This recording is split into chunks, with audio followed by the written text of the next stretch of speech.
Our top story tonight, the Georgia Bureau of Investigation is now looking into an officer-involved shooting that left one man dead and two officers injured. Officials say it happened early this morning outside a closed business near East Victory Drive and Bull Street. When SPD officers encountered a man and the situation quickly became violent. WSAV's Jillian Coles is live from the scene with the late-breaking details from investigators and how city leaders are reacting. Tina, the man has been identified as 35-year-old Nicholas Oxendine. The GBI tells WSAV he was loitering around these 520 wings earlier this morning. After being approached and questioned by two women SPD officers, he attacked them, causing them to open fire. He later died in the hospital. Now, I spoke with Savannah Mayor Van Johnson earlier today about the incident.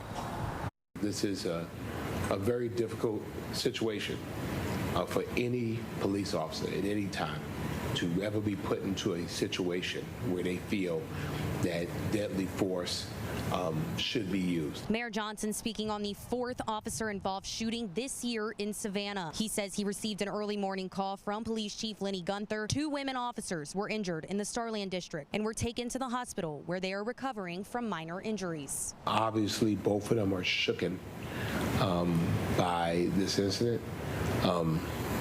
I had the opportunity to tell them that I was glad that they were okay. The shooting happened very close to a residential area, according to the mayor. He says neighbors should feel reassured by the police department's active work. Police officers are out patrolling, and they're doing their job. If they see something suspicious, they are duty-bound to be able to investigate that. Before GBI confirmed the person who was shot was Nicholas Oxendine and that he was attacked by the officers, Johnson said this about where he stands. If our officers are right, if they were justified in using deadly force, we as a community, me as mayor, we will stand fully and firmly behind our officer.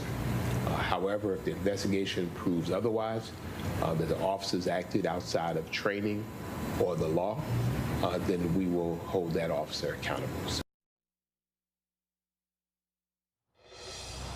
Now, the GBI says they will continue to investigate this incident, and we will update you when new information comes our way. Reporting live in Savannah, Jillian Coles, WSAV News 3, on your side. Jillian, thank you. Continuing coverage now, the soldier convicted of shooting at 6 people at Fort Stewart now knows how long he'll spend behind bars. A military judge handed down the sentence this afternoon, capping off a week-long court-martial. WSAV's Evan Smoke was in the courtroom for the decision and has more on the sentence.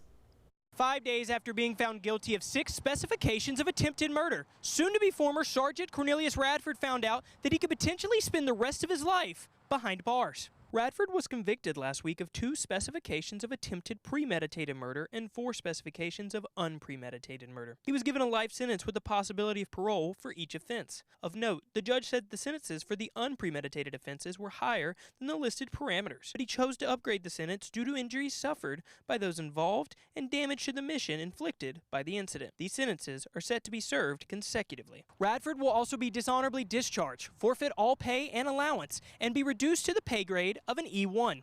Reporting from Fort Stewart, Evan Smoke, WSAV News 3, on your side.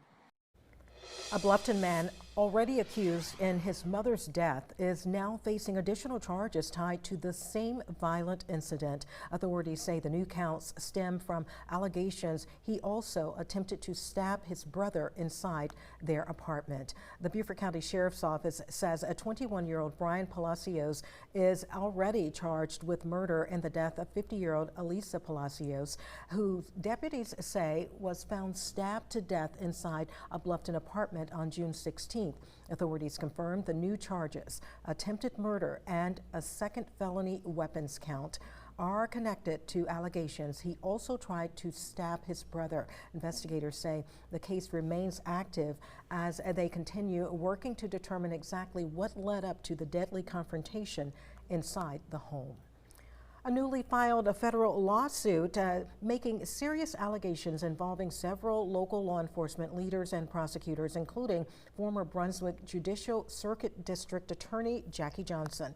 Now the lawsuit focuses on former Glenn County Police Chief John Powell and his former Chief of Staff Brian Scott. According to the complaint, a group of officials, including Johnson, allegedly worked to undermine the leadership of the police department at the time.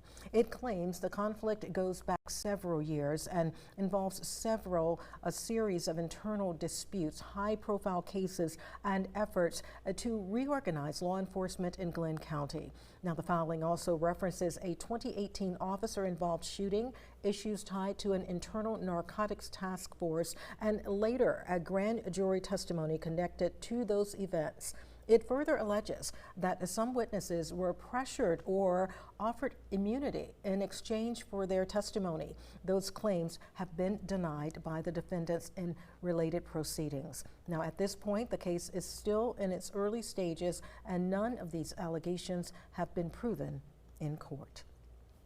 WSAV is your local election headquarters. It is runoff day in South Carolina. Several key races are up for grabs tonight, and we start with the Democratic primary for District 1, which covers much of the Low Country. WSAV's Andrew Davis is live in Mount Pleasant at Nancy LaCour's watch party with a preview of what's expected tonight. Andrew. Well, Tina, Nancy LaCour's name was one you didn't hear a year ago or even 6 months ago connected to this spot. But now the former Navy Vice Admiral is apparently the front runner after defeating Mac DeFord in that original primary by more than 3,000 votes. LaCour was actually relieved of her duty by current Defense Secretary Pete Hegseth in August of last year as she was up for a promotion. The former Republican switched parties. She joined the Democratic side to run for office. Her campaign just started in February, but despite the short turnaround and questions about her allegiance, she made it clear the values and actions of the current administration were not hers anymore. Now, both LaCour and DeFord said with limited turnout expected today, it's been critical to try and reach out to everyone, even if they didn't vote for them the first time. She believes her platform and strength can win today and in November. Being in D.C. under this administration, having worked under 6 different presidents of different parties, this is different, and it is concerning. And being in D.C., I was able to be witness up close, to the dismantling of our democracy, and that is concerning to me.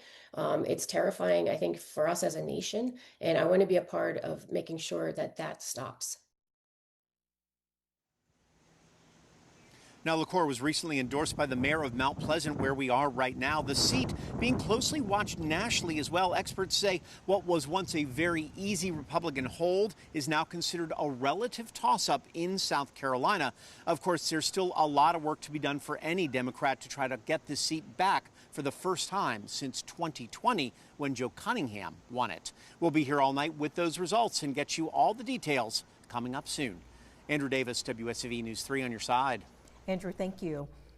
On the other side of the aisle, Republicans are also picking their candidates for the South Carolina District 1 race. They are choosing between a State Representative Mark Smith and a Charleston Councilwoman Jenny Costa Honeycutt. Both candidates say if they ultimately win in November, one of their top priorities will be helping people afford the cost of living, including bringing down housing prices. For more information on today's election and the candidates, head to our website, wsav.com/electionhq.